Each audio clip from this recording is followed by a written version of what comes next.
Hello, my name is David Rand, and I want to speak to you about the problem with hereditary religion. I think that parents have a right to educate their children about their religion, that is, the parents' religion, but they do not have a right to impose that religion on their children by indoctrinating them. So what is the difference between education and indoctrination? How can we allow the former while preventing the latter? One important means of doing just that is secular schooling. All public schools should be secular so that there is no religious indoctrination in schools. Thus, whatever happens in the home, at school the child is free from that environment for several hours every school day.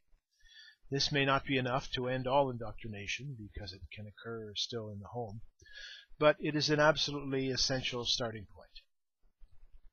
For schools to be secular, school personnel, especially teachers, must be religiously neutral, both in behavior and in appearance.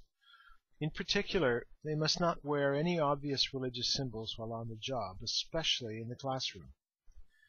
I live in Quebec, which adopted a law, Bill 21, in June of 2019, which partly implements state secularism in that province. One of its provisions is to ban the wearing of religious symbols by teachers, principals, and vice principals in the public school system. This is a very good thing, although it is a moderate, even timid, compared to similar legislation in several European countries. The ban in Bill 21 does not apply to non-teaching personnel in public schools.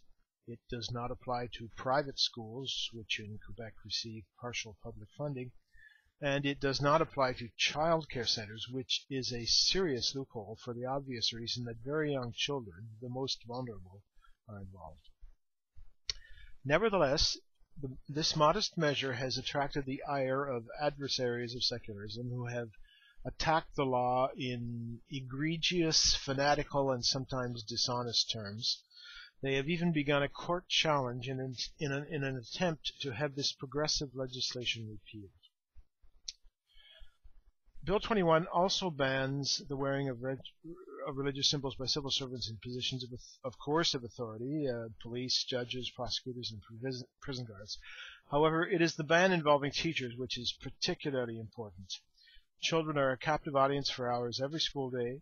They look to their teachers as role models. A teacher who wears a religious symbol on the job is engaging in a form of passive proselytism, which is unacceptable in that context. If teachers were to wear ads for commercial products or political parties on their bodies while teaching, that would be similarly unacceptable. Furthermore, proselytism does not mean just attempts to convert people. It also includes far more subtle and insidious goals, such as normalizing and trivializing religious advertising, which I would also call religious narcissism and even religious fanaticism, so that the public will accept it without question.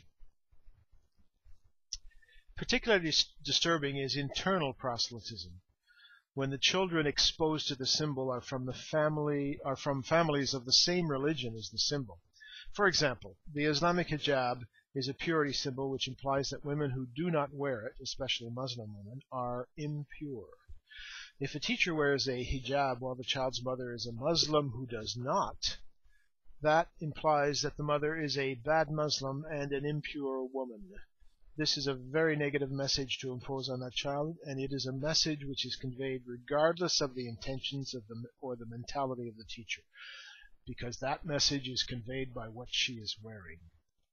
In addition to providing secular schools, how can we help to minimize the religious indoctrination of children? The most important thing is to respect children's freedom of conscience by not labeling them with the religion of their parents. Any religious identification of children must be avoided because religion should be a matter for adults only. There is no such thing as a Christian child or a Muslim child or a Hindu child, etc.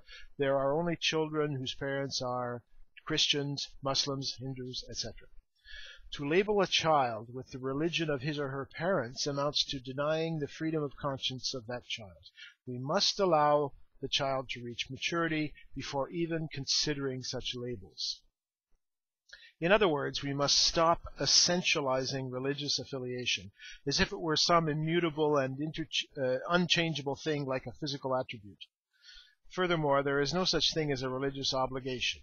A religious practice is either adopted freely, in which case it is a choice and not an obligation, or it is imposed by some other person or persons, in which case we are dealing with an unacceptable coercion which must not be tolerated. This is true for everyone, including adults, but it is particularly true for children. Finally, we must state clearly that some religious practices, when imposed on children, are quite simply child abuse. Of course, denying children necessary medical attention for religious reasons is an obvious example, but here are two others.